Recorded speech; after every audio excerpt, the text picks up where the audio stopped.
Hi, folks. Robert Quigley here, Washington, D.C., the Money Pit Group.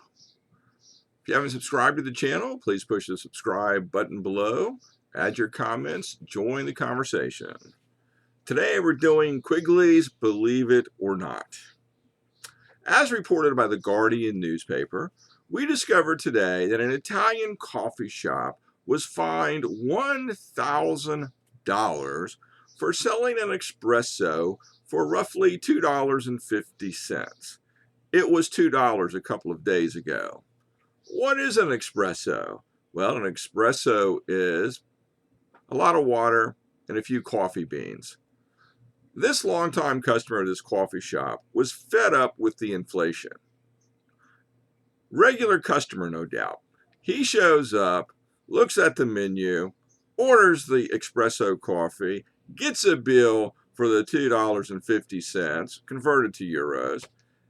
He complains, then calls the police. The police show up, and the coffee shop owner gets nailed with a $1,000 fine. Kudos to the customer. Inflation is a problem, folks. It's a huge problem across the society right now, just like in the 1970s, and it is going to get worse. Yesterday, I finally broke down and went to the Home Depot to buy a lawnmower or weed eater. The neighborhood guys charging to cut your grass just got too expensive.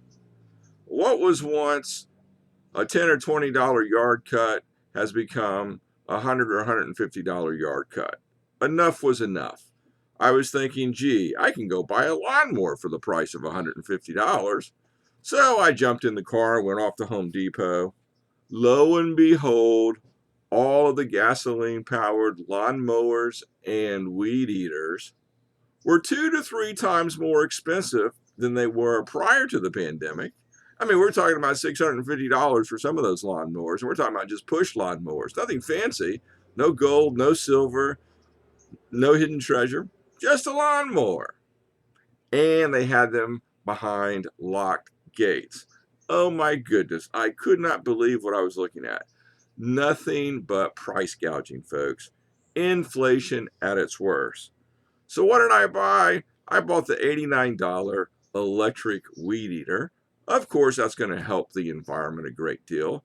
I'm glad that it was actually too expensive because I probably would have bought the gasoline-powered weed eater just out of habit. Plus, in D.C., the yards are small anyways, so there was no point in going for a lawnmower when a weed eater and an extra 10 minutes would do the job with no problem. So there we go, folks. Believe it or not, inflation has gone nuts. Well, we can't put a problem on the board without talking about a solution. Because remember, we're on the road to the White House.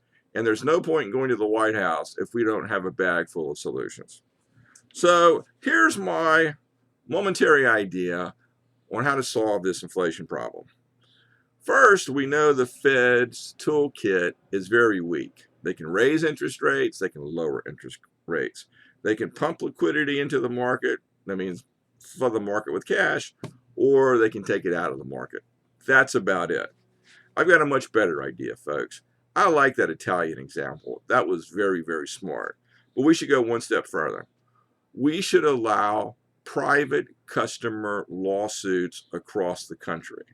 If a customer goes to buy something and they feel like they've been price gouged, then they should immediately have a right to bring a case in the local or federal court.